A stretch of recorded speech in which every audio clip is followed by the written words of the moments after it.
Doing the 30-day no contact rule, you always win. Hey guys, welcome back to 5nothing100nothing.com.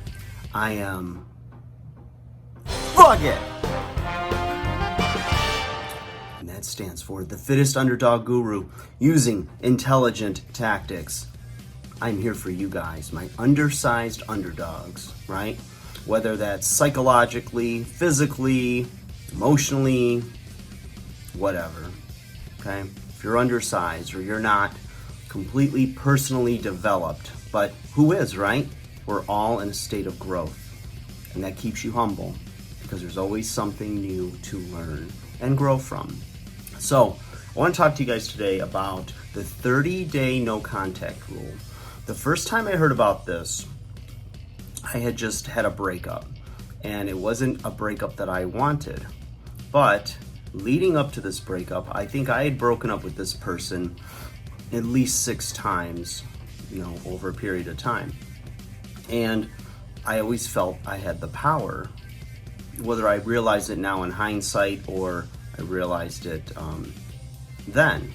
But the thing is that if things weren't going right and there were deal breakers, I wanted out because I'm thinking, well, this is never going to change and we can't change things about each other, then we shouldn't be together.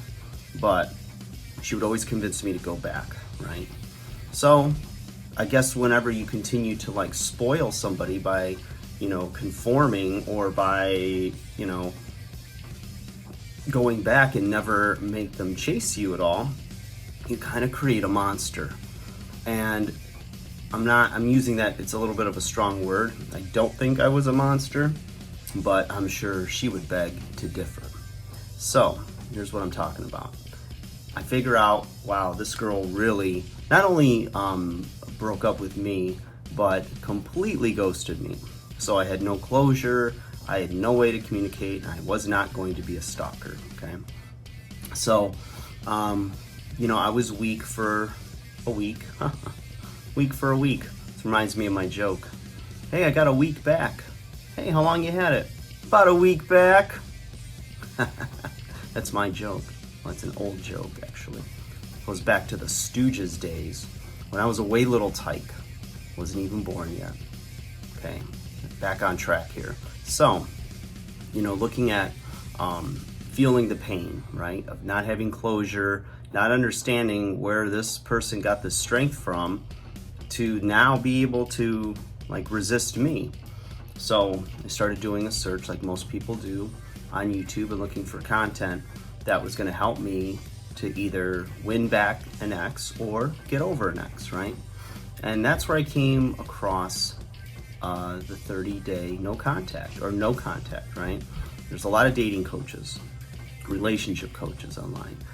Brad Browning was actually the guy I found, and I started watching his videos and listening to his content about the 30-day no contact rule. When someone has broken up with you, you do 30 days of no contact, okay?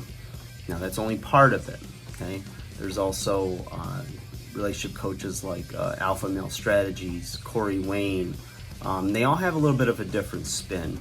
And the thing that I think is careful when you're looking at dating coaches or relationship coaches is that you're staying away from those that are out to manipulate somebody else. Because at the end of the day, what you're looking for is somebody that's going to help you with building better relationships and working on yourself to become a better partner, right? So what I noticed when I dug deeper and deeper into 30-day no contact is what made this effective. Because real early on, when you're hurting, the emotions are raw, you feel that sense of loss, and all you want is that person back. Is you're looking for a quick strategy, what's the words I can say, what can I do to get them back? And it's from a place of scarcity and a sense of loss, right? Because anytime that a breakup with somebody you cared about happens, it feels like, especially if you're ghosted, it's like, wait a minute, you can't do this to me. We're supposed to be together. You start remembering all the good times, and that pain in your stomach will not go away. You can't sleep, you can't eat, and your brain is constantly searching for a way to bring you back together with this person. Whether it was a good relationship or not, it's still a sense of loss, right? And only after time and healing can you really have a realistic and logical view of what that relationship really was, you know? So you talk your friends' ears off, you cry and blubber to whoever will listen to you, and you look for answers, right? You look for solutions to questions you shouldn't be asking. So my point, my thoughts on why 30-day no contact, you always win. Because if you do the deep work that is talked about in these programs, then you're going to be a better person, okay? You're going to be away from them, and it wasn't by your choice, right? It was their choice to leave you. Now, what the best thing you can do is really do what these coaches tell you to do, and that is don't contact them. Don't do anything that's going to try to look like a desperation move, or have your friend just happen to bring up your name or anything. You just completely just stay away. Any information on them, you know, stay away from places and things that remind you of them so that you get in a positive state of mind. What you want to do is really work on you. Think about the things and possible reasons why the relationship went sideways.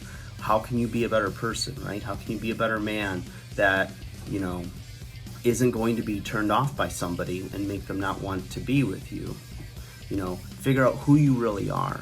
And only with a little time and some water under the bridge, as they say, can you really figure out what went wrong and look at yourself in the mirror, find your faults, and then be man enough to correct those and become a better person.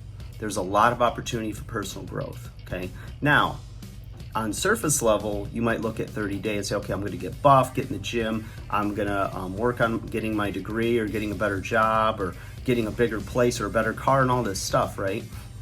But those things are a natural byproduct or result of working on yourself. It may not be any of those things. You might have more money than God, and it wasn't about your money, but it was about your actions, your character, whatever it was, right? So looking at those things, okay, where are you coming up short when it comes to your ability to fulfill, make another person feel loved, feel significant, right? You look at the 5 love languages. What is it that, you know, how do you receive love, and how do you typically express or give love? When you start to look at yourself and you're rebuilding you, okay, then if that person comes back into your life, you're a different person. A lot of times, what I've seen happen is you don't want them back, or you have nostalgia and everything was like so amazing. You only remember the good, but there were things that ticked you off about that person. They weren't perfect, okay? It's just the pain of loss and the loss of control, okay? Trust me on this. I've been through it. I've done the work. And the coaches out there, I'm eternally grateful. All of them have bits and pieces and have a right to my success in building me. And at current date, I'm in an amazing relationship with who I believe is my soulmate, somebody that is just knocks my socks off. Like I never thought I would meet somebody like this. Like if you were to say, okay, create your perfect woman on paper, I couldn't have even thought of all of the traits and the qualities and the looks and the connection that her and I have. In fact, on our first date, I thought, there's no way I'm getting a second date. She is way too together. She has way too many options, but I was afraid to let my guard down with her because I didn't want to get hurt, because this one could totally ruin me.